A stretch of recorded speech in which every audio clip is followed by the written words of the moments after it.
बिस्मिल्लाहिर्रहमानिर्रहीम। अस्सलाम वालेकुम नाज़रीन। लाहौर के बाद गोजरा में भी इज्तिमाई ज़्यादती का दिल दहला देने वाला एक वाक़या पेश आया है। इस वाक़े में थाना सिटी गोजरा की हदूद में दो नामालूम मोटरसाइकिल सवारों ने खामद के सामने उसकी बीवी को इज्तिमाई ज़्यादती का निशाना बनाया और फ़रार होने में कामयाब हो गए।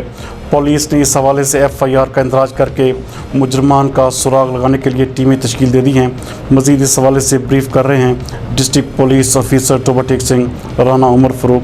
आइए देखते हैं। जी, ये 11 तारीख को शहजाद वल शौकत ने हमें ये वाक़या रिपोर्ट किया, जिसके ऊपर फौरी तौर पर बग़ैर किसी इसके अंदर डिले के पुलिस ने रिस्पॉन्ड किया। SHO सिटी गोजरा और DSP ऑर्गेनाइज क्राइम जो है वो मौके पर आज खुद गए।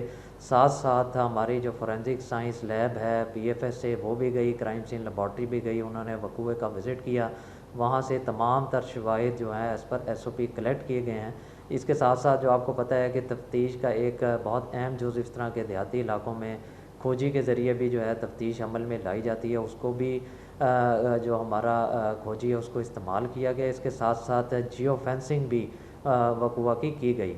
इसके साथ साथ मैं आपको बताता चलूँ कि बहुत ही हमने इसके अंदर जो भी हमारी SOP है इस तरह के मुकदमे की, जो कि IG ऑफिस से गाय बगाए रिमाइंडर के तौर पर इशू होती है, उसको भरपूर तरीके से उसके ऊपर अमल दरामद किया जा रहा है, जिसमें फ़ौरी तौर पर FIR का इंदराज जो है उसको यकीनी बनाया गया। नंबर 2, तफ्तीशी के साथ एक लेडी सब इंस्पेक्टर को तफ्तीश में जो है मुंसलिक किया गया। जो गवाहान हैं, इसके अलावा जो मुद्दई मुकदमा है, विक्टिम है, हमने उनके बयानात भी लिए। मेडिकल जो है वो भी फ़ौरी तौर पर करवाया गया और 24 घंटे के अंदर अंदर जो तमाम तर शवाहिद थे हमने वो फोरेंसिक लैब में जमा करवाया। इस हवाले से जियो फेंसिंग भी की गई है। उसका डाटा जो है वो आहिस्ता आहिस्ता, चूँकि वो टाइम ट्रैकिंग प्रोसेस, उसका डाटा आहिस्ता आहिस्ता आ रहा है ताकि उसके अंदर मज़ीद जो भी लिंक्स आएंगे हम उसकी तरफ जो है वो बढ़ेंगे। CRO जो हमारी क्रिमिनल रिकॉर्ड ऑफिस ब्रांच है उससे भी मदद ली जा रही है। इंशाल्लाह इसके अंदर पूरी एक मुतहरिक टीम है जो इसकी तफ्तीश में रात दिन एक करके इसके अंदर बहुत अच्छे तरीके से तफ्तीश को अमल में ला रही है। उम्मीद है कि इंशाल्लाह इसको भी केस को हम जल्द ट्रेस करने में कामयाब हो जाएँ। सर, ये वकूआ पेश कैसे आया?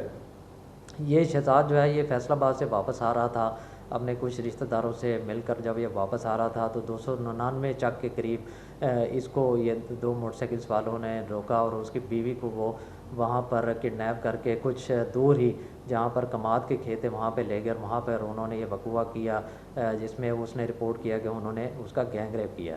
तो इस हवाले से जैसा मैंने पहले भी बतलाया कि तफ्तीश के तमाम तर जो लवाजमात हैं उनको पूरा किया गया और तफ्तीश के दायरा कार को भी वसी किया गया ताकि मुलज़मान को जल्द अज जल्द पकड़ा जा सके।